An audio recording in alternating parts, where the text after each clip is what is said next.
Pán s vami. Čítanie zo svätého Evanjelia podľa Jána. Ježiš povedal: Moje ovce počúvajú môj hlas, ja ich poznám a oni idú za mnou. Ja im dávam večný život. Nezahynú nikdy a nik mi ich nevytrhne z ruky.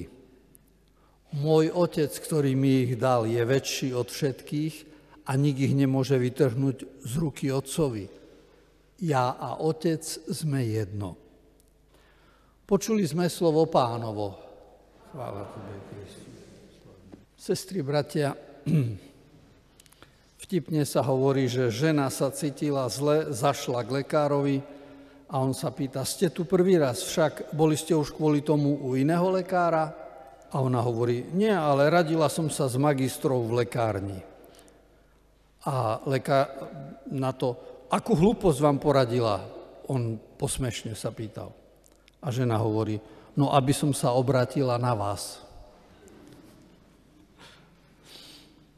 Všetci hľadáme radu, najprv na Google, potom v rozhovoroch, či už ide o lieky, alebo potraviny, alebo kde sa čo dá kúpiť, kde sú zľavy, lebo si chceme život spríjemniť.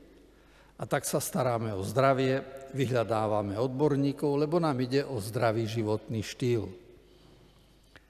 A to, že dnes je deň Matiek a zároveň aj nedeľa Dobrého pastiera, to úzko súvisí.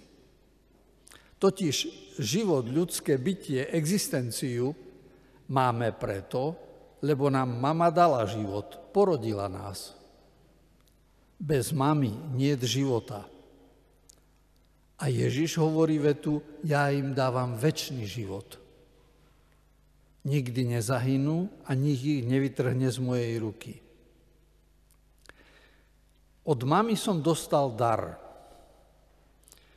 Neviem, či hovoríme správne, keď povieme, že narodil som sa.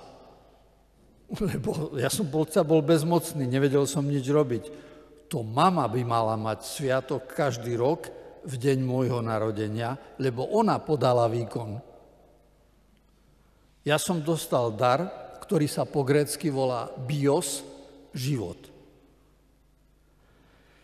A keď dobrý pastier hovorí: ja im dávam večný život, nepoužíva výraz bios, ale v gréčtine existuje aj iný výraz pre život a volá sa zoe. A to treba rozlíšiť. Hoci jedno i druhé je život, tak to prvé, bios, to je súhra orgánov. Žalúdok, pľúca, srdce, hlava, nohy. To všetko staráme sa, aby bolo zdravé. Lenže v nás je aj niečo iné. Sú vzťahy, máme plány, sme schopní spomínať, existuje láska, existujú zážitky, chceme, aby život mal zmysel a toto všetko, to je duchovný svet človeka a to nepatrí do kompetencie bios lekárov, orgánov. To je niečo iné. A k tomu sa vzťahuje Ježišovo posolstvo. Lebo bios, čosi biologické sme dostali z tohto hmotného stvorenia. Ale ak by sme nedostali ďalší život, tak potom po skončení biologického života, ktorý má rovnaký osud ako zvieratá a rastliny, by sme sa vrátili tam, odkiaľ sme prišli. Do ničoty. Ale Ježiš tým, ktorí ho nasledujú, niečo sľubuje. Hovorí zoe, aionios, čiže to je večný život. Pričom večný život nie je odmena po smrti. Ani to nie je predĺženie trvania. Večný život porozumieme, keď obrátime slova. Poradie slov treba vymeniť. Je to život večného. Možno niekedy máme predstavu, že tento život, ktorý sa končí, sa potom zväčšňuje vďaka daru, ktorý nám Boh dáva. Ale to nie je dobrá predstava. Lebo ako keby Ježiš povedal, dnes dávam život tým, ktorí príjmu moju ponuku, a to je život večného. Je to teda dar, ktorý už máme. My v sebe nosíme tieto dva životy. Jeden v určitom bode zanikne, trvá určitý počet rokov, ale život večného sa rozvíja v nás ďalej, ako semeno, ktoré ďalej rastie. A toto, život večného, to je naša identita Božích detí. Keď biologický život skončí, život večného v nás exploduje, ako keď plod vyjde z maternice a vstúpi do úplne iného stavu života. Pohanskí bohovia boli žiarliví, nechceli dať ľuďom večný život. Grécke antické mýty sú plné týchto informácií a hovoria, že bohovia si zachovávajú nesmrteľný život, ale ľudstvo je určené na zánik. Čiže pohanskí bohovia žiarlili na radosť zo života. Prometea, ktorý chcel priniesť na zem oheň a múdrosť Atény, teda vedu o technike, priviazali reťazov ku skale a havran mu ohlodal pečeň. Oproti tomu biblický Boh zapája človeka do večného života. Stvoril nás, aby nám dal svoj vlastný život, inak by stvorenie nemalo zmysel. Nemôže existovať Boh, ktorý s nami nadviaže dialog, miluje nás, žiada od nás, aby sme vstúpili do vzťahu poznania a potom nás nakoniec zničí. A preto Dostojevský povedal, ak existuje Boh, som nesmrteľný. A bratia a sestry, za tento dar, ktorý máme v sebe, ktorý dáva biologickému životu zmysel a význam, by sme mali byť vďační.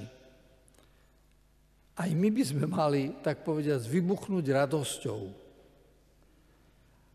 A k tomu ešte to Ježiš potvrdzuje iným spôsobom, lebo hovorí, nikdy nezahynú, nik ich nevytrhne z mojej ruky. A čo to znamená? Že ani gram lásky sa nestratí. Všimnite si, čoho sa bojíme. Náš strach spočíva v tom, že vidíme, že tento život plynie, stárneme, nemôžeme ho zadržať. A tak sa čo snažíme robiť? No tešiť sa z každého okamihu, pretože vidíme, ako sa kazí. Ako mu dať zmysel. Ako zachovať život, ktorý je určený na zánik. A Ježiš hovorí, a toto je jeho poradenstvo. Daruj ho a tak si ho zachováš. To znamená, že ak celý život z lásky daruješ, spôsobuješ, že v tebe rastie Boží človek. Z neho sa nestratí ani gram lásky. Samozrejme, bojíme sa milovať, lebo musíme vyjsť zo seba, zabudnúť na seba, myslieť na potreby brata, konať bezodplatne. A to nás desí, pretože našou túžbou je zachovať si život pre seba. Ale Ježiš nás uisťuje, dávam vám návrh na život, ktorý je darom. Kto ma nasleduje, nemusí sa báť. Nestratí sa nič z lásky, ktorú si vybudoval. A v tejto súvislosti, bratia a sestry, je dobre spomenúť si na jeden príbeh, ktorý zapísal Jim Wells v knihe Kristus v kríze. A ten príbeh je o Jorge Maria Bergogliovi, ktorý sa pred 12 rokmi stal Františkom, pápežom. A keď sa František zobudil po prvej noci ako pápež, vyšiel na chodbu a stretol sa s vojakom švajčiarskej gardy. Kto ste? Opýtal sa pápež. A on odpovedal, som váš strážca. Švajčiarska garda má 110 členov, slúži ako pápežová osobná stráž od roku 1506. Kde máte stoličku? Spýtal sa František. A on odpovedal, veliteľ nám rozkázal stáť, kým strážime. Ako dlho tu stojíte? A odpoveď znela celú noc. A František vtedy povedal, teraz je tu nový veliteľ. Odišiel, vrátil sa so stoličkou a so sendvičom, ktorý rozlomil a obaja sa podelili a rozprávali. Toto malé gesto, bratia a sestry, stolička a sendvič, má veľký obsah, lebo je to znak pozornosti a láskavosti v obyčajných záležitostiach. A takto sa robí zo života každodenného život darovaný. Bios má poslúžiť pre Zoe život ducha. A keď teda dnes sa modlíme, o chvíľu to budeme robiť za kňazské a reholné povolania, tak ďakujeme všetkým, ktorí nám pomáhajú rozvíjať v nás život ducha. A v dnešnú nedeľu ďakujeme aj za mami, skrze ktoré sme dostali Bios. Panna Mária, kráľovna Mája, oroduj za nás. Amen.